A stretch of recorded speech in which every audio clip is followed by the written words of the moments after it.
యాదాద్రి ఉభయ తెలుగు రాష్ట్రాల్లో అత్యంత మహిమాన్వితమైన క్షేత్రంగా విరాజిల్లుతున్నటువంటి యాదాద్రి క్షేత్రం మనం ఈరోజు మన విఎన్ఆర్ ద ట్రావెలర్లో చూద్దాం.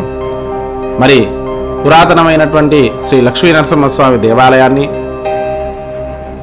గత ముఖ్యమంత్రి అయినటువంటి కేసీఆర్ గారు వందలాది కోట్లు ఖర్చు చేసి మరి ఈ దేవాలయాన్ని పునరుద్ధరించడం, మరి ఆ కాలంలో నిర్మించినటువంటి శిల్పకళా నైపుణ్యం, ఎంతోమంది స్థపతులు శిల్పకారులు కలిసి ఒక అద్భుతమైనటువంటి కళాఖండాన్ని, అద్భుతమైనటువంటి ఆధ్యాత్మిక ధామాన్ని మనకు అందించారు.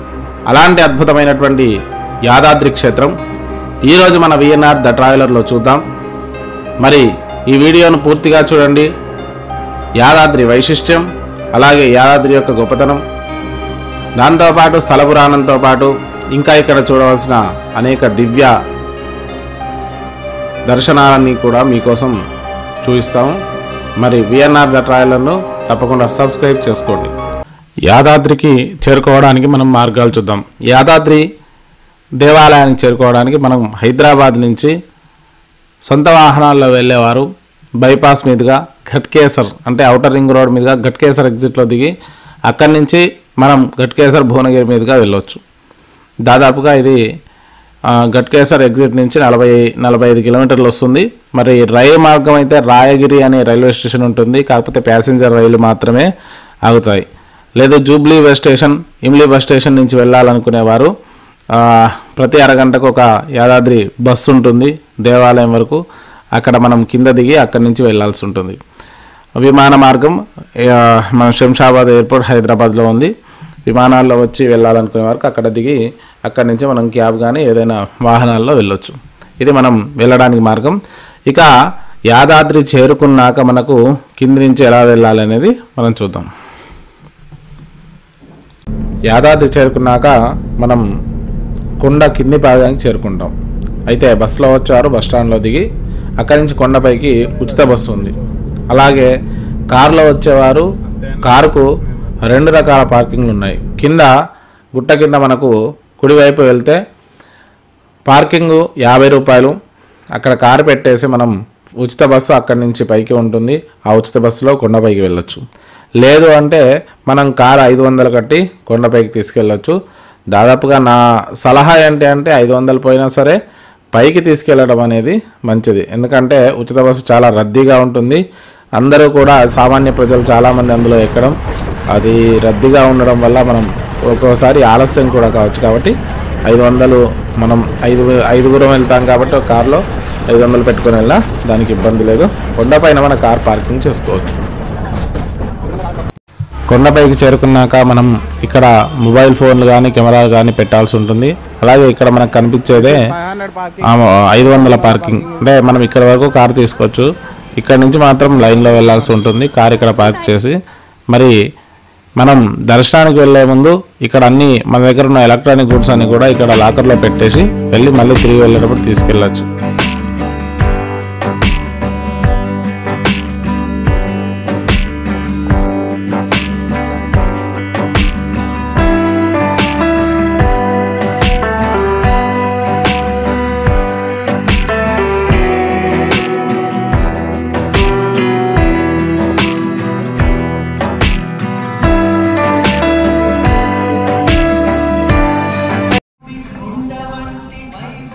ఉగ్రం వీరం మహావిష్ణుం జ్వలంతం సర్వతోముఖం నృసింహం భీషణం భద్రం మృత్యోర్నమామ్యహం.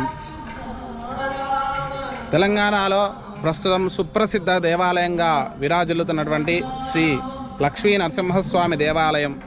ఇది మనకు యాదాద్రిలో ఉంది. హైదరాబాద్ నుంచి 60 కిలోమీటర్ల దూరంలో ఉన్న ఈ క్షేత్రం అత్యంత మహిమాన్వితమైనటువంటిది. పురాణ కాలం నుంచి ఉన్న ఈ క్షేత్రానికి మరి నూతన హంగులు ఎన్నో దిద్ది అద్భుతమైనటువంటి శిలా నిర్మాణంతో ఈ తరంలో ఒక అద్భుత దేవాలయం నిర్మించారు. చాలా బాగుంది.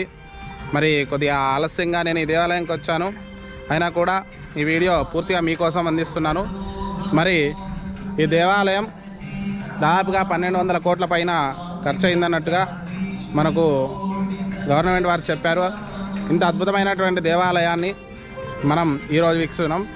మరి లక్ష్మీ నరసింహస్వామి దేవాలయం అంటే మనకు ఎన్నో యుగాల సత్యయుగం నాటి దేవాలయాలు ఈ లక్ష్మీ నరసింహస్వామి క్షేత్రాలు. ఇక్కడ ఎంతో ప్రశాంతమైన వాతావరణం ఉంది. తప్పకుండా ఇక్కడికి వచ్చిన వారు ఈ దేవాలయాన్ని దర్శించండి.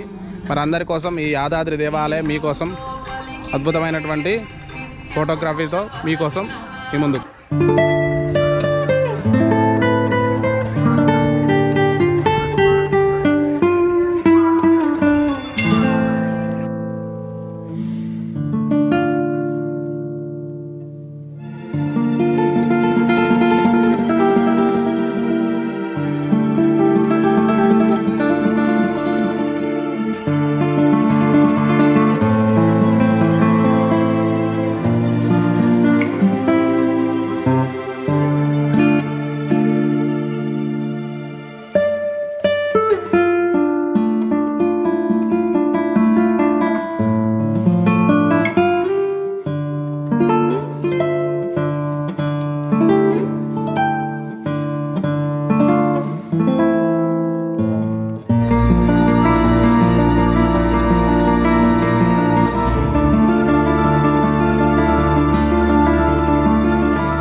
ఈ యాదాద్రి దేవాలయ చరిత్ర చూసుకున్నట్టయితే పూర్వము అంటే దాదాపు స్కంద పురాణంలో చెప్పినటువంటి కథాధారంగా ఇక్కడ యదు మహర్షి అనే ఒక మహర్షి ఇక్కడ తపస్సు చేసినట్టుగా, ఆయన సాక్షాత్తు ఋష్యశృంగ మహర్షి యొక్క కుమారుడు. ఆయన ఈ యదు మహర్షి ఇక్కడ కొన్ని వేల సంవత్సరాలు తపస్సు చేయగా లక్ష్మీనరసింహస్వామి అనుగ్రహం కలిగి ప్రత్యక్షం కాగా అక్కడ 5 స్వరూపాలలో స్వామివారు ఈయనకు ప్రత్యక్షమయ్యాడు.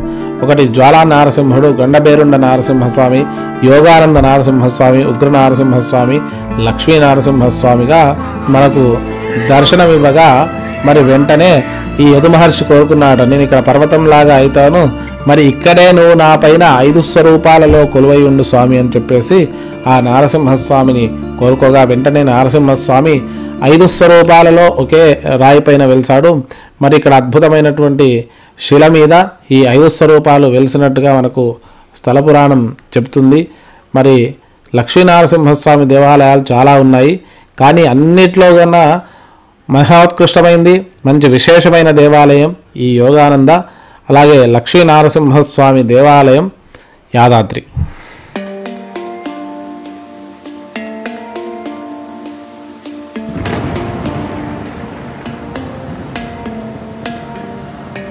ఈ యాదాద్రి దేవాలయం ఎంతో అద్భుతంగా కృష్ణశిలతో నిర్మితమైనటువంటి ఈ దేవాలయం కొన్ని వందల కోట్ల వ్యయంతో నిర్మితమైంది. మరి ఎంతోమంది భక్తులకు కొంగు బంగారంగా ఉండేటువంటి లక్ష్మీనరసింహస్వామి దేవాలయం అందరూ కూడా తప్పక దర్శించండి. అలాగే ఈ స్వామివారి అనుగ్రహాన్ని పొందండి.